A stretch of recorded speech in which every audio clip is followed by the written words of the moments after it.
AP CM Chandrababu ప్రధాని మోదీకి appointment ఇవ్వటం ఏంటి? అయినా మోదీ అపాయింట్మెంట్ కోసం చంద్రబాబు తిరిగారని ఈ మధ్య కథనాలు చూశాం. కానీ మోదీ చంద్రబాబు అపాయింట్మెంట్ కోసం పాకులాడడం ఏంటి?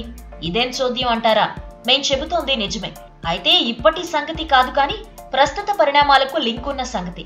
అసలు ఆ కక్షతోనే మోదీ ఏపీకి అన్యాయం చేస్తున్నారని, చంద్రబాబు మళ్లీ అధికారంలోకి రాకుండా ప్లాన్ చేస్తున్నారని అర్థం అవుతోంది. ఇందుకే చంద్రబాబు అపాయింట్మెంట్ కోసం మోదీ ఎదురు చూశారా?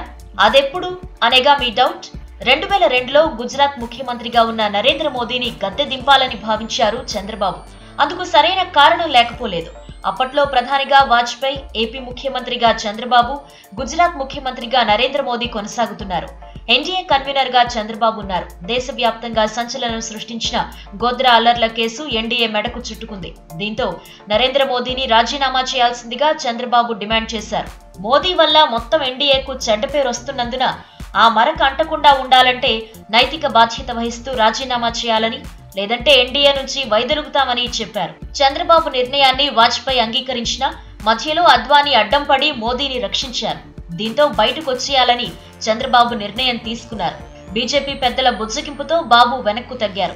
అదే సమయంలో అప్పట్లో ఢిల్లీలో ఏపీ భవన్ వద్దకు చంద్రబాబు కోసం 3-4 సార్లు వచ్చిన మోదీకి చంద్రబాబు అపాయింట్మెంట్ దొరకలేదు. అప్పటి నుంచి మోదీ చంద్రబాబుపై కక్ష పెంచుకున్నారు. మరోవైపు 2003లో గణేష్ నిమజ్జనం సమయంలో మోదీ హైదరాబాద్కు రావాలని ప్రయత్నిస్తే చంద్రబాబు అడ్డుకున్నారు. అదంతా మనసులో పెట్టుకున్న మోదీ చంద్రబాబుపై కక్ష పెంచుకున్నారు. నిజానికి అప్పట్లో చంద్రబాబు మోదీని వ్యక్తిగతంగా టార్గెట్ చేయలేదు. కేవలం గోత్రా అల్లర్ల కారణంగా పార్టీ ప్రతిష్ట మసకబారుతుందని ఎన్డీఏ పెద్దలకు సలహా ఇచ్చారు. అయితే అదంతా మనసులో పెట్టుకున్న మోదీ చంద్రబాబుని నిండా ముంచాలని ప్లాన్ చేసుకున్నారు. చంద్రబాబు రాష్ట్రం కోసం పొత్తు పెట్టుకుంటే మోదీ మాత్రం కపట ప్రేమ చూపి మోసం చేసే ఉద్దేశంతోనే టీడీపీతో మిత్రబంధం సాగించారు. పాత కక్షలన్నీ మనసులో పెట్టుకుని ఇప్పుడు ఏపీని అల్లకల్లోలం చేస్తున్నారు మోదీ. చంద్రబాబుపై పగ సాధింపే ధ్యేయంగా రాష్ట్రానికి అన్యాయం చేస్తున్నారు. అయినా దేశ ప్రధాని హోదాలో ఉండి ఈ వ్యక్తిగత కక్షలేంటి? అసలు ఆ హోదాలో ఉండాల్సినంత హుందాగా మోదీ ఉన్నారా? ఆయన ప్రవర్తన చూస్తుంటే ఇవే ప్రశ్నలు వెల్లువెత్తుతున్నాయి. మరి ఈ వీడియో మీకు నచ్చినట్టయితే లైక్ చేయండి, షేర్ చేయండి. మరిన్ని ఇంట్రెస్టింగ్ వీడియోస్ చూడడానికి మా ఛానల్ కు తప్పక సబ్స్క్రైబ్ అవ్వండి.